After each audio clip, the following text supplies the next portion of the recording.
assumed that, but then somebody said, wait a minute, have we ever researched that? And so these researchers went out and started looking at that, and what they discovered is there is a strong relationship between being part of having strong social support, being part of groups that are positive groups. And in general, what they discovered is they often do two things, and I would argue both of those things happen within the Brony fandom. It also helps explain some of the differences. Some people are here for both reasons, some people are here for primarily one of the reasons. But those two things are that social support gives you an opportunity to grow. Having friends, having people you can share with, you can share your excitement, talk to about your problems, helps us make self-discovery. It helps us sort of grow. I talked to one former Brony who said, you know, he's no longer a Brony, his life's gotten busy, but he said, the Bronies helped me become who I am. They helped me launch into new things. And that represents that opportunity to grow. And sometimes people don't even realize that's why they're here until they realize, damn, I've grown. You know, that. The second thing is it's a safe, secure place. Everybody needs a safe place. Everybody, in fact, there's some research recently that says, in fact, all you really need, the bottom line is one good friend. If you have one good friend, you are a lot more likely to make it through, especially the adolescent years, which can be difficult. And that it's nice to have lots of friends, but you need at least one. And I think fandoms like the Bronies, for a lot of people, provide them with that at least one friend, if not ready-made. Because I go on my Facebook page every day, and it's full of ponies. You know, from all the Bronies posting artwork and different things. So, you know, it's a community that you don't feel at all alone. Oh, yeah. Okay. So another thing that we're going to be talking about in the book and trying to understand as well as we can is how do we understand the haters? Why are those people out there who want to bring the Bronies down? They want to pigeonhole them. They want to stereotype them. They don't want to listen. And I run across a number of these. Part of what, when Pat talked about the exposure study, many of those were done in my psychology classes. And when we first described the Bronies and the fandom a little bit to them, you know, I'd have my students go, "You've got to be kidding me. This is a joke, right?" I mean, and they've had that kind of negative reaction. Well, one of the things that we found through the questionnaires is people who tend to have more traditional attitudes towards gender stereotypes tend to be those who are less willing to accept and understand what the Bronies are about. They tend to close their minds right away. They don't want to listen. They tend to see it as a threat to their very traditional way of looking at things, and they kind of want people to be pigeonholed into those, you know, that kind of narrow approach. But what we found is when we look at their attitudes to begin with, they are somewhat negative about the Bronies when they hear about it. But when we've exposed them to an episode and we have them watch part of the cartoon, or actually it was a whole episode of the cartoons. The Flim Flam Brothers. I know, I love it. I get to watch it every time we do it, so it's fun for me. But when we expose them to that and talk a little bit more about it, they don't become positive towards the Bronies, but they become less negative. They move to a more neutral position. And then, these are often my students, and I see them by the end of the semester as they begin to understand a little bit about psychology. And I'm a social psychologist, so this fits right in.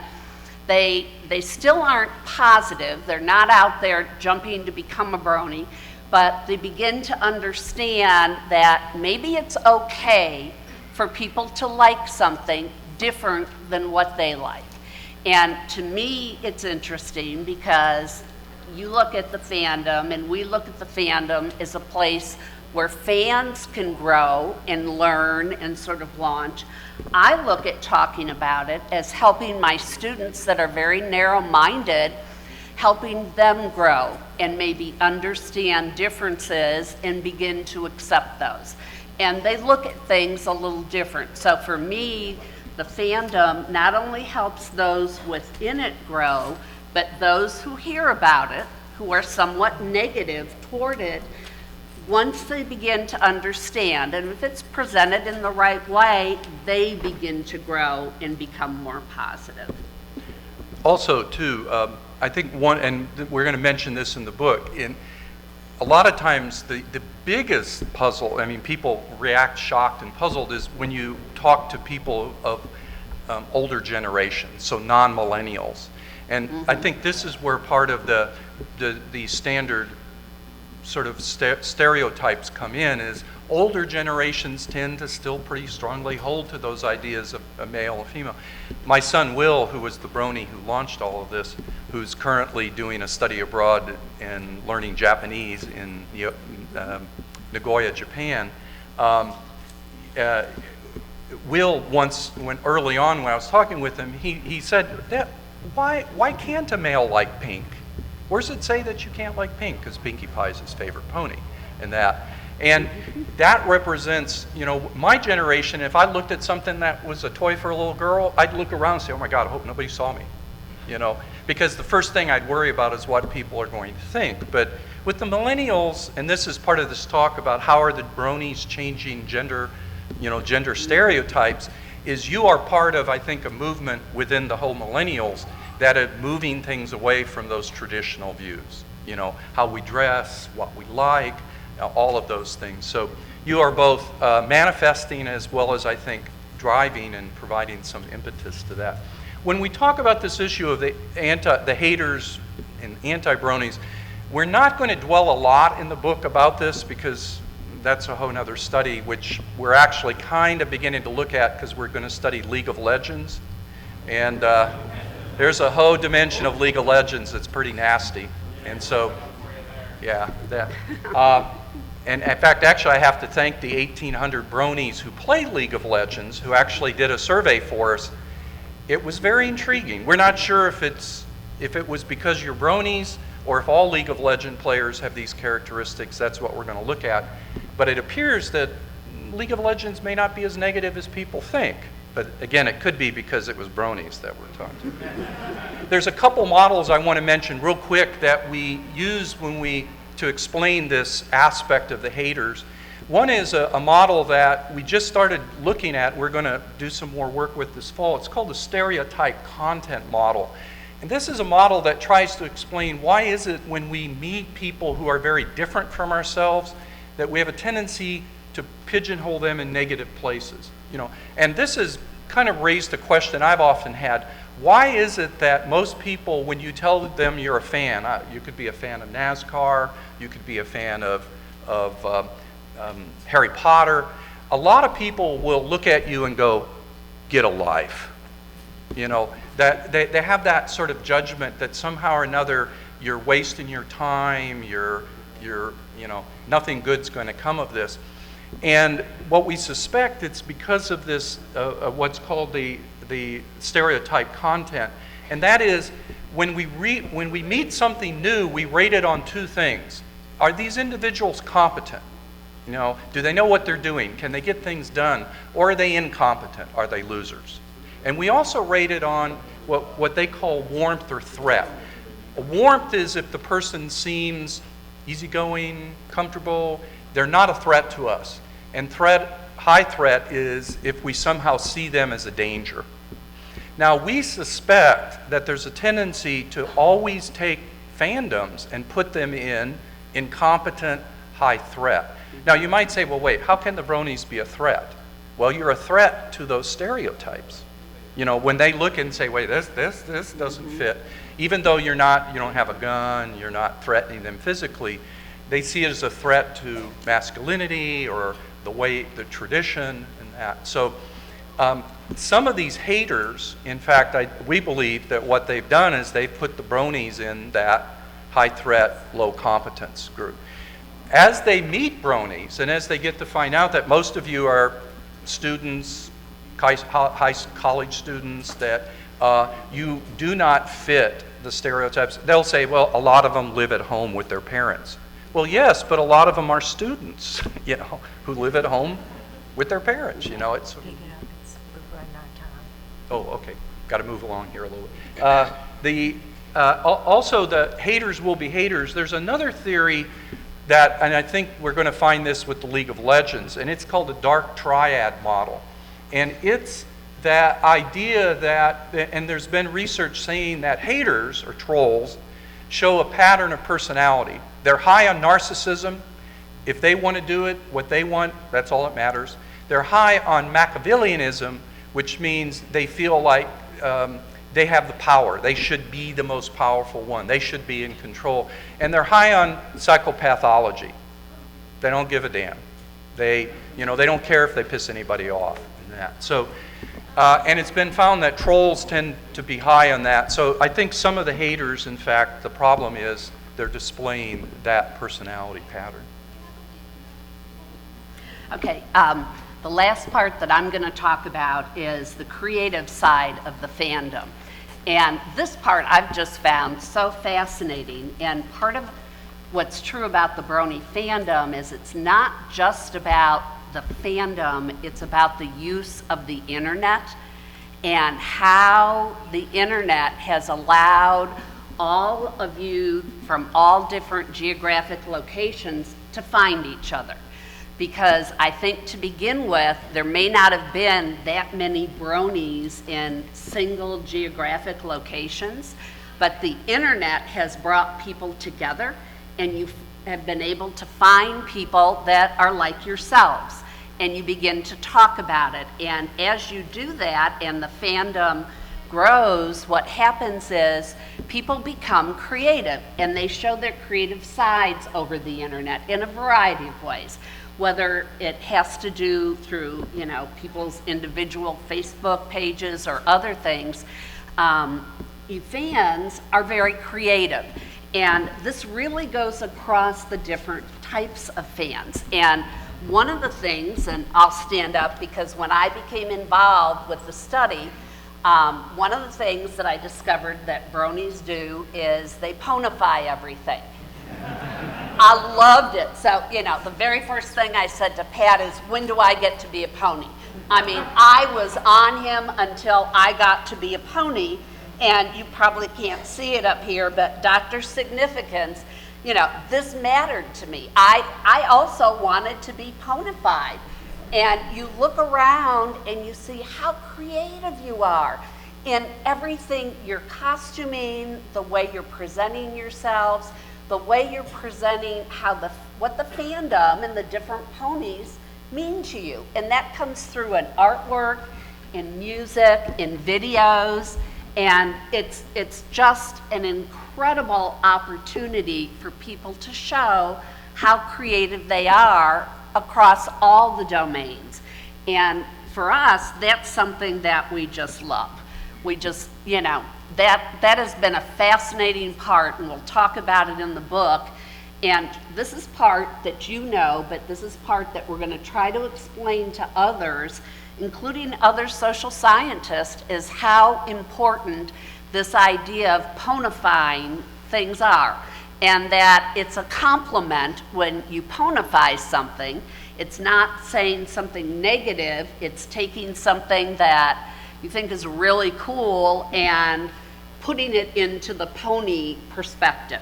I'll talk to my students that don't understand, and I'll talk about, that guys who like this show, part of what they do is, yes, they see the cute little ponies on there, but then they begin to make it, for some of them, a guy thing. I mean, it's almost like Pony Ninja sort of, pictures, and then they go on from there. So that's something else that we'll be talking about. I think a clear sign of the importance that the fandom has is when fans begin to take that interest and it bleeds over into co-interests. So I put this picture here of the Star Trek characters ponified, and it's interesting because I've talked to fans from other fandoms, and you see this sometimes, but I've never seen it quite to the degree that the ponies do, or the bronies do, It pisses some other fandoms off, though.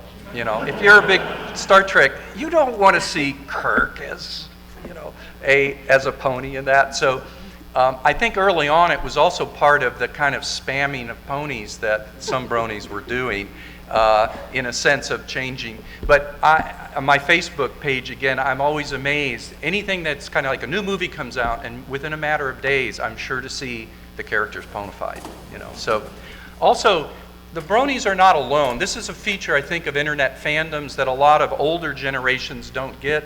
I recently went on and I was looking at some brony, you know, videos that the bronies were producing, and I was just at awe.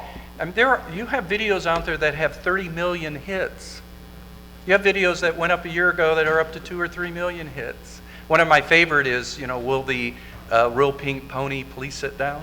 You know, and that speaks to the level of creativity, and also that for a lot of individuals that that creativity is what draws them. We get so many bronies, even if you don't create yourself, who say, I can't wait to see what this artist or this video producer is going to do next.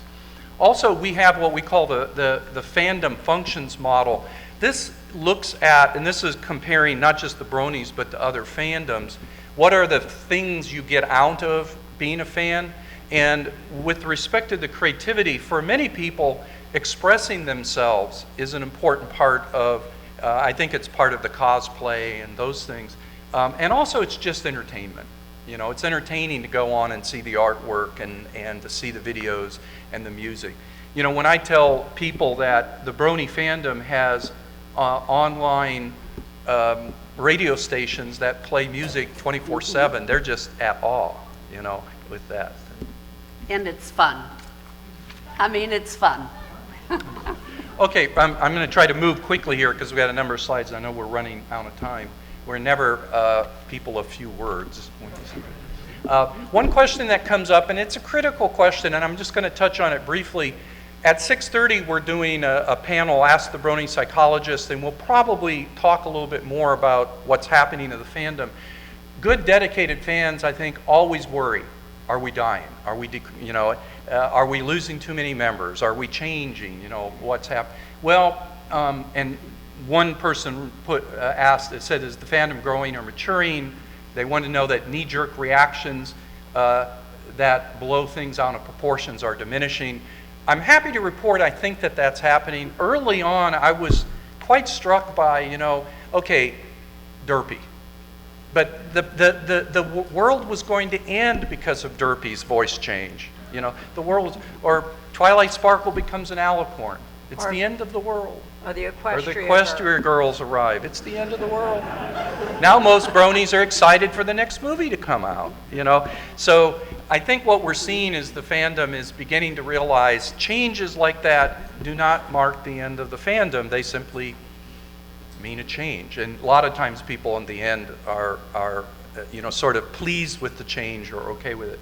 But the issue is the fandom is changing. And it is losing some fans, but every fan, you will never have a group that gains members and never loses people. Churches lose members, fandoms lose members, it naturally happens. We're finding, and remember I mentioned the two things that groups can do. They can give you a place to sort of grow and explore, and they also give you a place to succeed. I talked to the four bronies that I first interviewed to start the study. All four of them no longer watch My Little Pony. They still call themselves bronies, but they've all gone off to college. One is in Germany right now. One is in Japan right now. They're busy majoring in things. 3 of them have girlfriends. That they all still say that they call themselves a brony and that being a brony was one of the most important things in their life. But they're also busy with other things. So particularly with some of the social bronies, I think that this tends to happen. Luckily though, the new bronies coming in, the younger bronies, are by and large social bronies. So they're kind of filling that gap. Also the hipster bronies, a lot of them, which were some of the older 4chan bronies, they're leaving because, well, it's no longer shocking. Now you tell somebody I'm a brony and they go, cool, my brother's a brony. Yeah. That's not what they wanted to hear. They wanted to shock. They wanted people to go, what? And so they're sort of moving on and kind of finding other things. Also, as I mentioned, some fans' life have become more demanding. We're gaining more, and the newer bronies coming in by and large tend to be somewhat younger fans. I talked to a teacher who her whole 7th grade class became bronies, So and younger bronies coming in changes the makeup of the fandom in many ways. Also, we think the fandom is less reactive to fan drama and also changing show themes. I mean, who would have guessed back at season 2 or 3 that we'd be seeing some of the things happening in season 6? And yet people are embracing it, seem excited about it. A process of growth. With the bronies, I mentioned the 4 that I talked with. As I talked with them, I came up with, because my son, Will, who's one of the 4, was an Eagle Scout. He's got the sash with all the merit badges. And he said, Dad, being a brony was like, I earned that merit badge. It's very important. I will carry it for my life. But right now he's earning the Learn Japanese badge. And he's earning the, microbiology major in college badge. So, and I think that for a lot of bronies, as you go on, some people in here may in fact drift away. But hopefully this will forever be something you carry with you.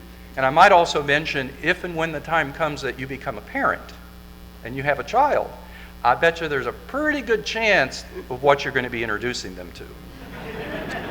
And let's hope it's still around in season Gen 4. There's 2 models that we're going to mention in the book that fit this issue of the fandom growing. One is what we call the identity status model. In fact, the survey that you're taking gives us some of that information relating to this. And one of the things that we find is that sometimes people are in what we call a moratorium. They're not yet sure entirely who they are and what they're about, but they're exploring, they're discovering. College gives you time. You're not sure what you want to be, go to college. Get a few more years to try things out. We're beginning to think that fandoms like the bronies actually act as a moratorium. It's a place where teenagers, young adults can come, try out cosplay, try out making different friends, and it gives you a chance to explore. All those bronies I said, all said the same thing. This was very important. It changed my life. My son said to me, Dad, I don't know who I'd be right now if I hadn't been a brony. So again, it was part of what helped move him from not knowing for sure to having a real clear idea.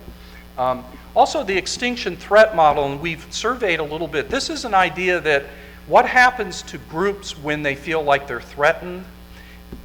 Solid, good groups, what they do is they circle the wagons. And we asked the bronies, and we looked at this, and sure enough, the majority of bronies, especially the social, secret, and mixed bronies, which make up about 80% of the fandom, they will circle the wagons. And in fact, the social bronies will get out there, they'll march, they'll write letters, they are not going to want to see My Little Pony end. And they're going to, and we saw this real early. It shocked people with the Star Trek fandom. If you remember, it's back for many of your time. Star Trek came on one season. They canceled it. The fans rose up. They had a second season. That's the extinction threat. And the bronies are acting in a way like this is a fandom that's very important. And you're not going to just let it go away if there's anything you can do to help retain it. Okay, what do the fans not want us to talk about? Yeah, you knew it. You knew it. About a quarter of the fans said, oh, please talk about Rule 34. And about a quarter of the fans said, my God, please don't talk about Rule 34. Well, we've got to talk about it, okay? Well, wait a minute. You have to understand that when we started this research it's almost 5 years, well, it is 5 years ago now, we made the decision as ethical researchers that whatever came out of it, we were going to report. This came out of it, it's getting reported. But let me sort of reshape that and put some frosting on it or something like that. Lipstick on the pig? Yeah. Well, part of it is, and I tell this little story, even before I learned about the bronies 5 years ago, I was one day looking on the internet for an image for one of my classes. I decided, Papa Smurf, he'd be a good image. So I'm searching for Papa Smurf images, and I'm looking, and all of a sudden up pops this image, and I'm like, no, Papa Smurf, no. And I wondered, what in the world is that? And now I realize it's Rule 34. Every fandom deals with it. It's a product of the internet. It's a product of the fact that people are anonymous. They can put up stuff and nobody knows who did it. They also, there's no boundaries. 10 minutes? Okay, thanks. There's no boundaries. And also extreme responses. In the past, people were extreme, but they didn't have a way to express it. Now, put it on the internet and that. So every fandom has to deal with this. In fact, one of the auxiliaries to Rule 34 says, if you find something that has not yet been turned into porn, as soon as you tell people, it will be. So all internet fandoms have to experience it. And part of it is, since we hope the book is going to be read by people who don't know about the fandom, and then hopefully will say, ooh, I want to go look at some of this art. And we want them to have a heads up. And that is, if you come across this, which you likely will, realize this is not the fandom. It's a piece, but it's not the fandom. So it's important that we warn people and that. Also, we've surveyed the bronies, and it's interesting. By and large, most bronies say we need to try to put a boundary around it. There are bronies who go online and tag the Rule 34 stuff so that the filters catch it, because we don't want young people, we don't want unsuspecting people who know nothing about the fandom to have this be their first experience in that. So that's important.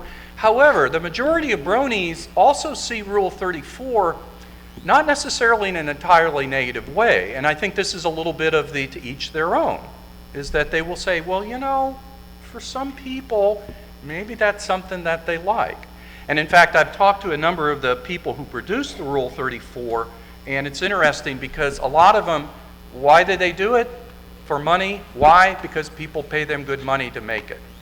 So there are fans that they want to see that and that. So also, and again, this is where the dark triad comes in. I think there are some trolls that are creating Rule 34, perhaps particularly some of the really gory stuff. But it's a small percentage of the bronies that produce it, less than 5%. That. But, and also too, and this is, and I'll just put it this way. I teach sexual behavior and deviance, and I've had 2 sons, and I've taught sex education at my church, in that you give me a group of adolescent male and young adults, and they will sexualize things. I mean, it's hormones, if they're interested in it, there's a good chance they're going to find some way. Back in my day, before we had the internet, people would put up posters of different stars. What do you think? We just put them up just to look at them? The imagination came to play in these things, So it's partly just, it's a natural process. But we have to be careful because not everybody wants to see it in that. So we want to normalize it in the sense that all fandoms have it, and it's not necessarily deviant. But again, it's like anything. If you get carried away with it, if you get obsessed with it, if you insist that everybody has to see it, whether they want to or not, then I'd say that that's problematic in that. Just real quickly, so those are the things people wanted us to cover, and the book's definitely covering all of those. Real quickly, some of the themes they didn't want us to cover. One is they didn't want us to present information that we've done before, and they also said they don't want the book to be a propaganda piece. Some people view the movies, which Marcia and I have been in both of them, a little plug there, as propaganda pieces. And I can see why they say that, because it does present the fandom in a very positive light. It introduces bronies that people, and I've had people say, boy, I watched that show. They look real normal, and which is good. I'm glad it did that. The book's not going to be a propaganda piece. It's going to say some things that the fandom won't necessarily want to hear, like Rule 34. But in general, it's going to say the fandom is an upbeat, positive place. And in fact, I would argue we could use more places like this for more people to sort of come and get involved with. Some of the results we've been presenting a lot at Psychology. In fact, the Southeast Psych Association, we presented 3 times now, the last 3 years. They now, when they see us coming, they say, "Here come the ponies are back," because we've presented, and so they're getting very used to seeing us. That people don't want us to say that you're weird, creepy, and in general, most of the stereotypes fall by the wayside. Okay. Again, like any group, there's going to be people who fall a little on the edges. There are going to be people who, and that. We're not going to have much time for questions, although, Jillian? Where's she? Could you come up? We've got some note cards, and so if you have a question you want to write on the note card at 6:30, we'll try to first address those questions. But we're not going to make you look creepy and different. We're going to, and again, a lot of what we've already said, we dispel most of the myths and stereotypes. But there are obsessed fans. There are bronies who get carried away. Like someone had mentioned earlier, if you get too much into plushies, you could probably spend way too much money on those plushies, so that could be a problem. Also, don't focus on the anti-fans. We're not going to. We'll talk a little bit about why they might do it. And don't present lengthy discussions about specific artists.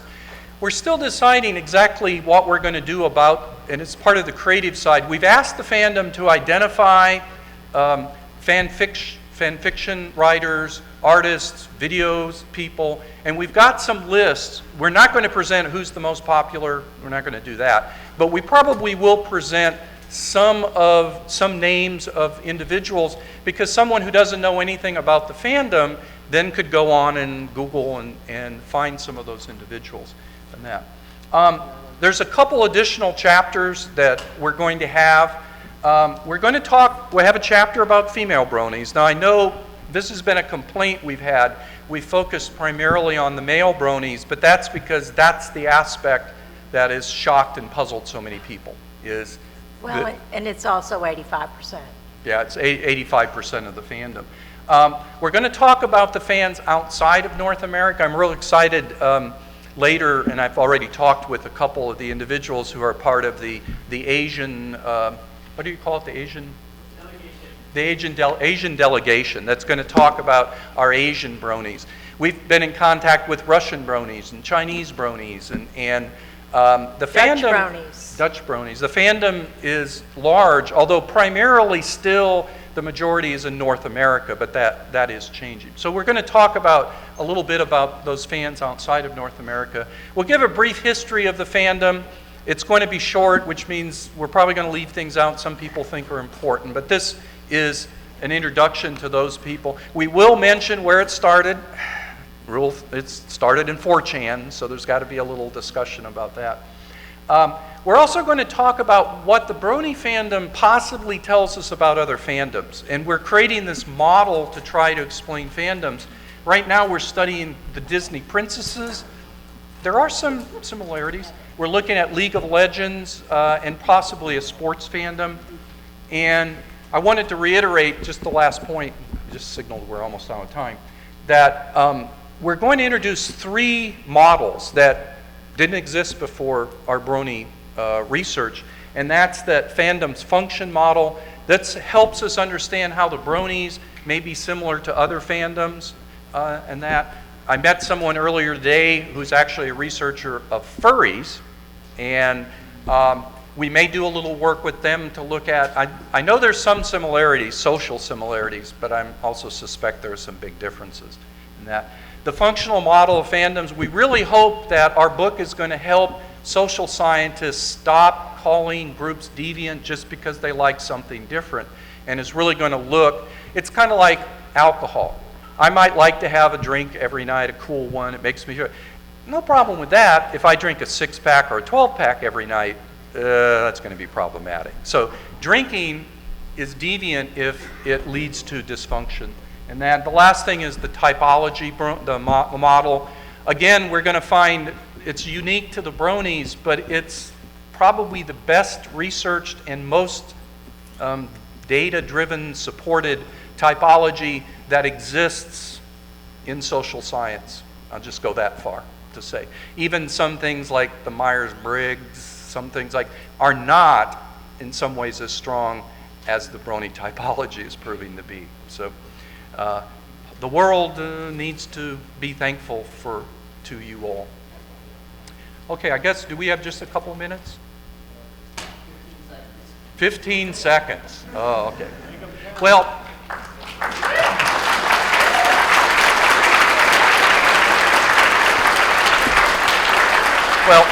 let me just say, I want to thank you all again. Also, keep our fingers crossed if everything moves according to plan. Next BronyCon, we hope to have the book.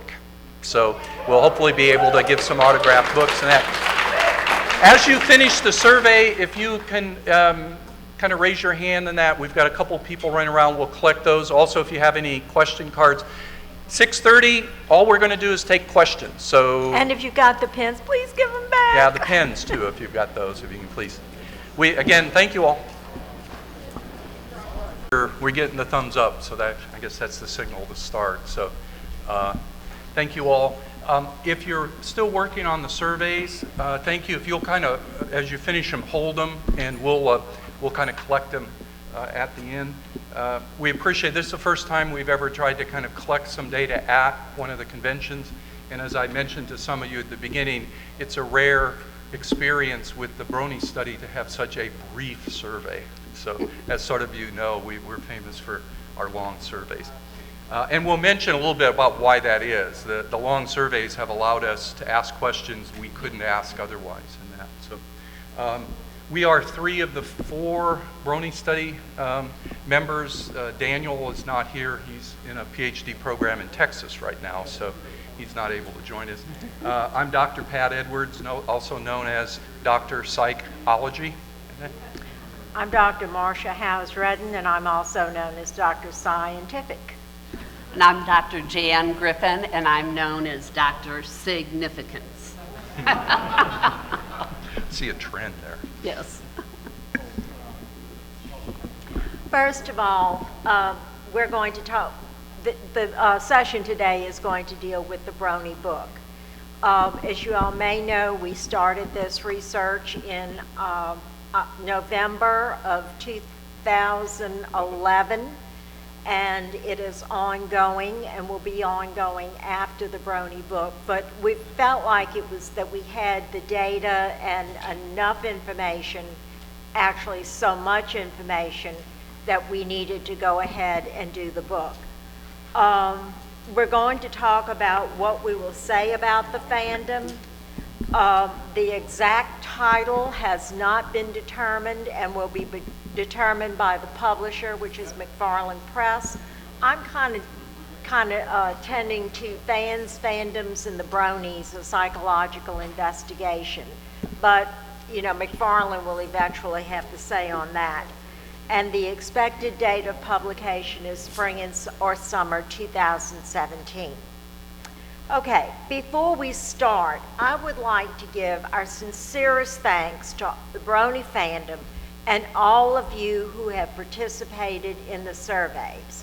Because without you, this book and this research and the information that we're gathering about fandoms in general and the bronies in particular would never have been possible. One of the cardinal rules of surveying in psychology or in marketing or business is that you do short surveys. Well, if we had done short surveys, we could never have gathered some of the data that we did. We could never have done some of the correlations and relationships that we have learned about. So that's why we did the long ones, and thank you all for tolerating it.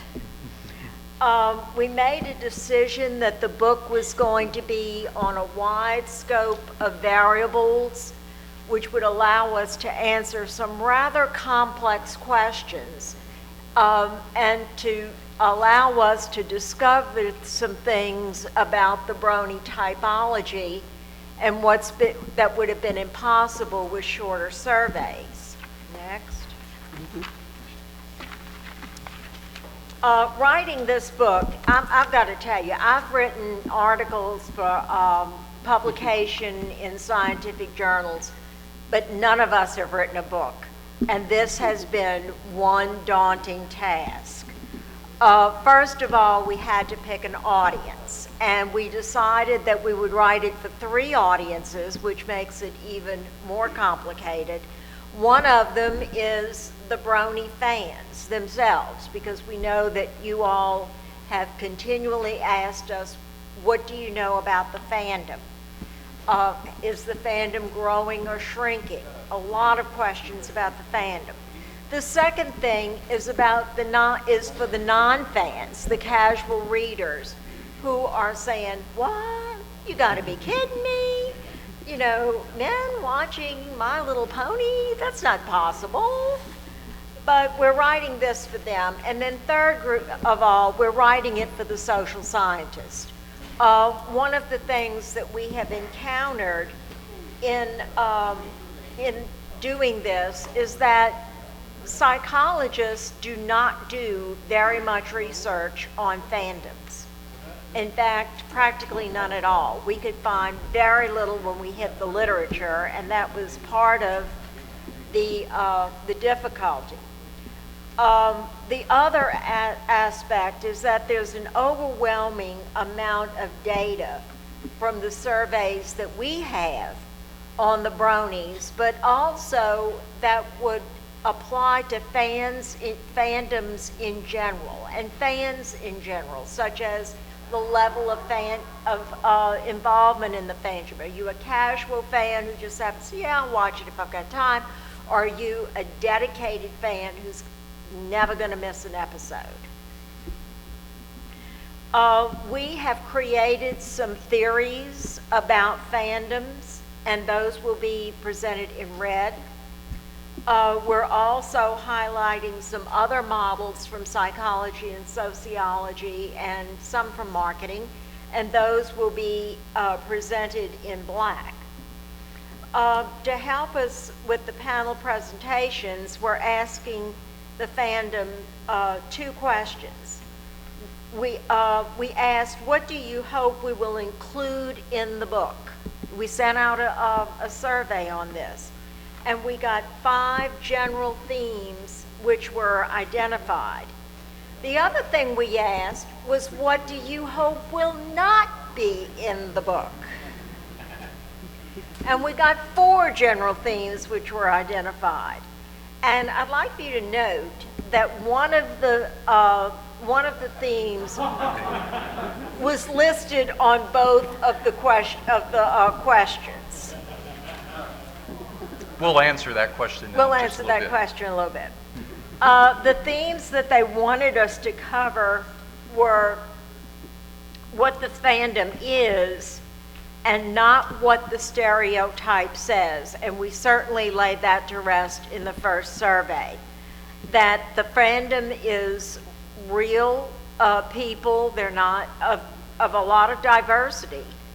The second one is that we could use science to help explain why being open-minded and allowing yourself to enjoy something is a positive aspect as it might appear first. The diversity of the group, 16 to 24, the gender is still primarily male, and world region is still primarily North American, but it's also expanding. And then what individual fans may fit stereotypes, gay, neckbeards, effeminate males. In general, for the total fandom, the negative stereotypes do not fit. Also, let me mention the top 2. Those are in quotes are statements that I took from the survey that bronies made. So it's clear that these are some of the kind of questions and concerns the bronies sort of raise. There's also, and I know when we talk about this, as far as the fans go, I sometimes get fans say, this brony typology that we talk about, and I'll go into a little more detail in a moment, I think sometimes fans sort of say, I don't get it. It's not as easy to grasp as it is when we talk about, are you a creative brony? Are you a sad brony? Are you, and however, I want to stress one thing, and probably I would argue when the book comes out, and especially the social scientists see it, that this is going to be one of the really, really important things the bronies have taught us. And that is that not all fans are alike. You know, part of the stereotypes, the problem with stereotypes is they say everybody who likes that is blank. Everybody, and the bronies have proven with beyond the shadow of a doubt that you are not all alike, and that in fact there is a typology. Now, it's based upon our research, it's definable, it's been proven over and over again with our data, and that's unusual because usually typologies do not work well in social sciences. But the bronies have proven that it does if you get it right, and that's sort of part of what we did. So it's very important, and this is going to create a lot of discussion with the social scientists because the typology is going to make, and I predict the same typology will not work for other fandoms, but I suspect there's a typology for NASCAR fans and furries and, you know, Falcon fans, and, you know, so other fandoms will also have their own typologies. One thing that we're doing, and Marcia had mentioned it, as she had noted, when we first started to do this study, we did the thing all scientists do, you look for the literature. There was none. Not only not about the bronies, but nothing about fandoms in the social sciences. And one of the things we're doing in the book is in trying to sort of explain the fandom and help people understand it, we're bringing in some theories that already exist, and those, when she said, would be in black. We also ended up creating 3 theories from the data and based on the bronies that are sort of our own creation. One of those is this idea of the brony fan typology, and I'll mention that again in a moment. The other model, and I think this is going to be a very important statement that we make to social scientists, you know, I was a little shocked and felt a little sort of bad for my profession when we started talking about the bronies. It's one thing to have people who may not be very educated, may not have experienced a lot, to have these negative views, oh, they like ponies, they must be deviants. But when we were telling social scientists, psychologists, social workers, and their reaction was, oh, they must be deviant. I'm like, what?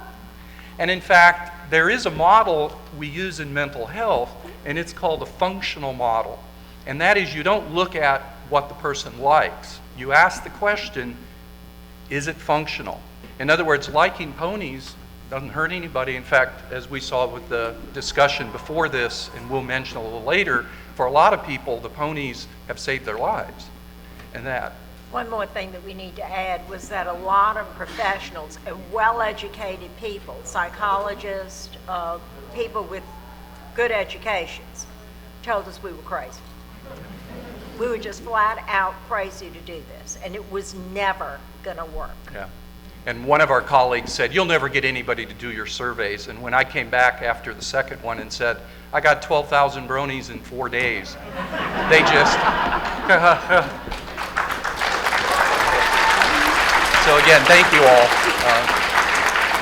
Also, you all have proven, and I think social scientists are going to set up and take notice, that if you get a group of people who are dedicated and they truly are passionate about something, if you approach them correctly and honestly and openly, they often want to talk about their interest in that. So the bronies have sort of shown that this is possible. So we're going to talk about, in the book, this functional model of fandom deviance. In other words, and again, not just with bronies, but what's wrong with playing World of Warcraft?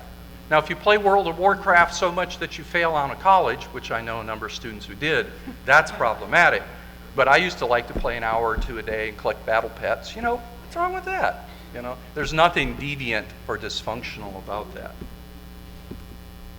Okay, I mentioned the fan typology, and I just want to kind of mention it briefly again. it's based upon the idea in our very first survey, which was fairly long, but not as long as the second one. We were able, doing factor analysis, to realize that there were two dimensions that the fans kind of fell on, and you could actually use them to divide the fans into these subgroups. And the dimensions had to do with, one, do you find guidance, meaning, and purpose in the fandom? As one brony said to me, WWPD. What would a pony do? And when I heard that, I thought, oh, a guidance function. And what we find is that some bronies score high on that. They find lots of guidance, meaning, and purpose. Some so-so, and some say, you got to be kidding me, they're just ponies, you know. And so some bronies are low on guidance. The other had to do with disclosure, and that is the degree to which you're comfortable telling other people that you're a brony. And some bronies are high on disclosure. In fact, I suspect in the survey that you're doing for us will kind of tell us this, that probably a lot of you at the con are reasonably high on disclosure. You know, people know where you're at. You came wearing your shirts. You walk around at the bars with your brony tags on. You're okay with it. Although the first BronyCon, when I mentioned this, somebody said, well, what's a secret brony? And I said, well, I'm sure there's some of you out there who your family thinks you're somewhere else, you know, that you're not telling anybody you're here. And that probably means you're low on social disclosure. In fact, you're probably a secret brony in that. So when you take those dimensions, you end up with the 5 types of bronies. And what our research keeps showing is there's, you know, the social and secret bronies are very much alike in the guidance, the meaning they find in the fandom, and the social and hipster bronies are very much alike on their interest in sharing with others and that. So again, the book will stress this on almost every variable, and trust me, we've looked at close to 200 variables. That's why the surveys are so large. Is this typology holds up, and the mixed fall right in between on everything. They're not high, they're not low on almost all the variables. So it's a very good predictive. Also, it predicts things like who buys most of the material. Again, primarily the social bronies and the mixed bronies and that. So that's the brony typology, and we'll talk more about that in the book. Also, one thing is, and we talk about stereotypes and myths, and there's one myth, sadly, we have to tell the bronies, and we've mentioned this before, it's not true. And that is, if everyone just watched the show, they would become a brony. And the belief is if people sort of say, okay, and then the next thing that happens, we can guess which pony was on that screen, right? And then, love and tolerance. Well, sadly, no, it doesn't happen. And you might say, well, how do we know that? We conducted a study we called Dr. Frankenpony Creates a Brony, in which we took a large group of people who had never heard of the bronies, never seen My Little Pony, and we made them watch an episode. And then we looked at what happened, and what we found was about 15% of them looked like they might become bronies, and in fact, I know a number of them did. In fact, interestingly, this is the thing about being a brony, it's all about labeling. A student came up to me a semester later and said, Dr. Edwards, I just want you to know I'm not a brony. I've only watched every episode twice, but I'm not a brony. And I'm like, okay, you know, so it's definitional. However, the non-fans, interestingly enough, they did move in a direction, so seeing the episodes actually moved them in a way that sort of made them what I like to call more brony tolerant. They were less stereotypic. And in fact, in general, one thing we suspect is that as more people learn about the bronies, and especially as they meet bronies, they will become more brony tolerant. It sort of moves people in the direction of saying, well, I know one, and they're not that strange, you know, and that. But, so one of our conclusions is the fans are different, they're unique, but you're also special. And we saw the person talking right before this, how the fandom has saved people's lives, it's changed people's lives. A lot of positive things happen. Okay, Pat and I are going to tag team for a little bit here. I'm going to talk a little bit, just to whet your appetite, about some of the results that we'll be discussing in the book, and then he'll tie it into the models that they go along with. So the first is the positive pro-social side of the fandom. It started with the idea, and I know you all know this, of love and tolerance. And it started as an ironic joke, and that was probably by what we call the hipsters. But 4chan. Ironically, yes, it began to change, and it became a theme that was accepted by the majority of the bronies, and that is something right now that we see is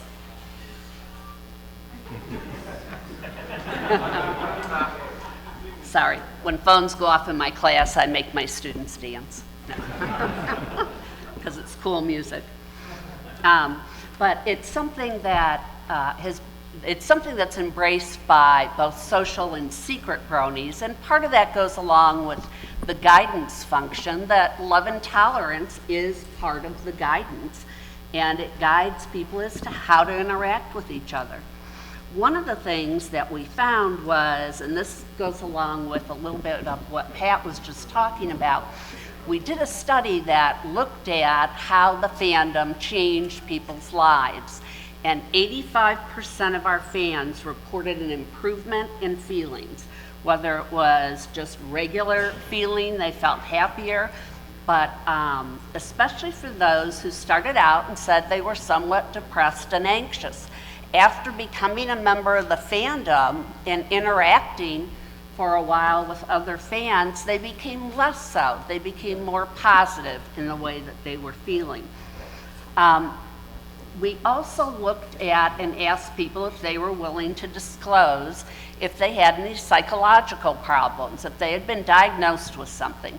And many of you said, maybe not here, but many fans said yes, they had been diagnosed, and in fact, the fandom really made a difference in their lives. And if you think about it, of those people that said they had been diagnosed, 85% of them said that the fandom helped them. It made a difference to them. Watching the episodes made a difference, and interacting with other members of the fandom made a difference. And we think that's pretty impressive. Also, let me just mention that I think one of the, and this is sort of a little bit of an issue that comes up sometimes, and I've had fans ask me because it's one of the negative stereotypes sometimes people throw at the fandom. They'll say, oh, it's just a bunch of autistic individuals or a bunch of people with Asperger's, or, you know. And sometimes I have a feeling some fans are a little troubled by that, this calling the fandom, you know, that it's a bunch of people with psychopathology. The truth of the matter is there are people within the fandom who do carry diagnoses. But I would reframe this. If you think that the fandom is this wonderful, great place, and that one of the things the fandom has done is that it's created this safe environment for people to come and make friends and discover themselves, then you should sort of view that fact that these people are part of the fandom as a testament to that. You know, there are fandoms, if somebody displays the least little bit of problems, boom, they're thrown out. You know, they want everybody to conform to a certain thing. They want everybody to look a certain way, act a certain way, have the same level of excitement. The diversity in the fandom is partly because you have people who are here for lots of different reasons. Some people, and I've had, because we've done some work with the meetup admins, and some of the admins tell me this group is a lifesaver for some people. This is a mainstay in their life. And to me, that's sort of exciting. And that it's also part of perhaps why not everybody goes to meetups. And that's something we'll talk a little bit about the book. We don't have any slides here about that, but a little bit about why some people go to meetups and some people don't. And we've met with some of the admins and sort of shared that. So again, my point is, the diversity, which sometimes does display itself in people who may have difficulties and problems, I see that as a testament to the positiveness, of the fandom in that, and the love and tolerance, and we learn to live with it. Because also, as a clinician, I can tell you, as soon as you sort of say, well, I'm sure glad I don't have a problem like that person, usually within a short time, guess what happens? You will have a problem, and you'll suddenly go, oops, because you'll sort of be that person. Also, with respect to models, and notice this model is in black, so this is a model that sort of exists. There's a lot of growing literature on it, and it comes from this question of, we've long time sort of presented that social support, having friends is good. Having friends makes you healthier and happier. But one thing that often happens